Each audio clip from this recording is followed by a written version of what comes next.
Hi friends, you're watching Gayatri Shreda's Creative Art.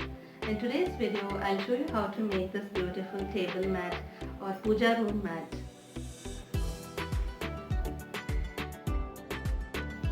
This is one of my favorite saris. Since it is old and torn in many places, I am going to use only the part that has been embroidered to make my mat. These motifs can be used in many different ways and I'll show you all of them in my upcoming videos.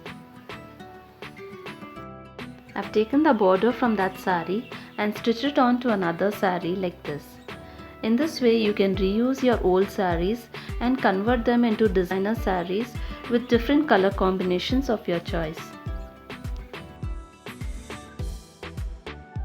You can use this mat in your puja room to place idols, lamps and other puja items during festivals like Navratri, Diwali, etc. Please subscribe and click on the bell icon for all new updates.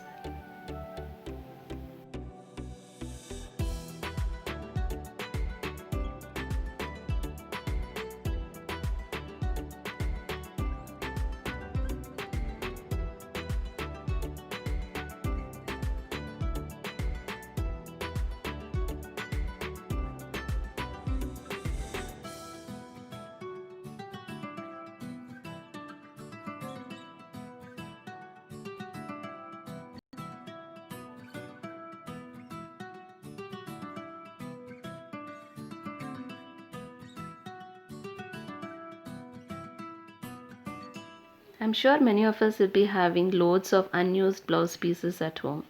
So here I'm using a blouse piece which measures about 1 meter in length.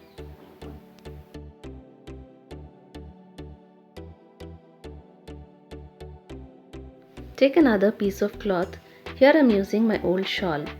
Cut it out to the exact length of the blouse piece and we are going to stitch both of them together. This gives extra stiffness to the mat.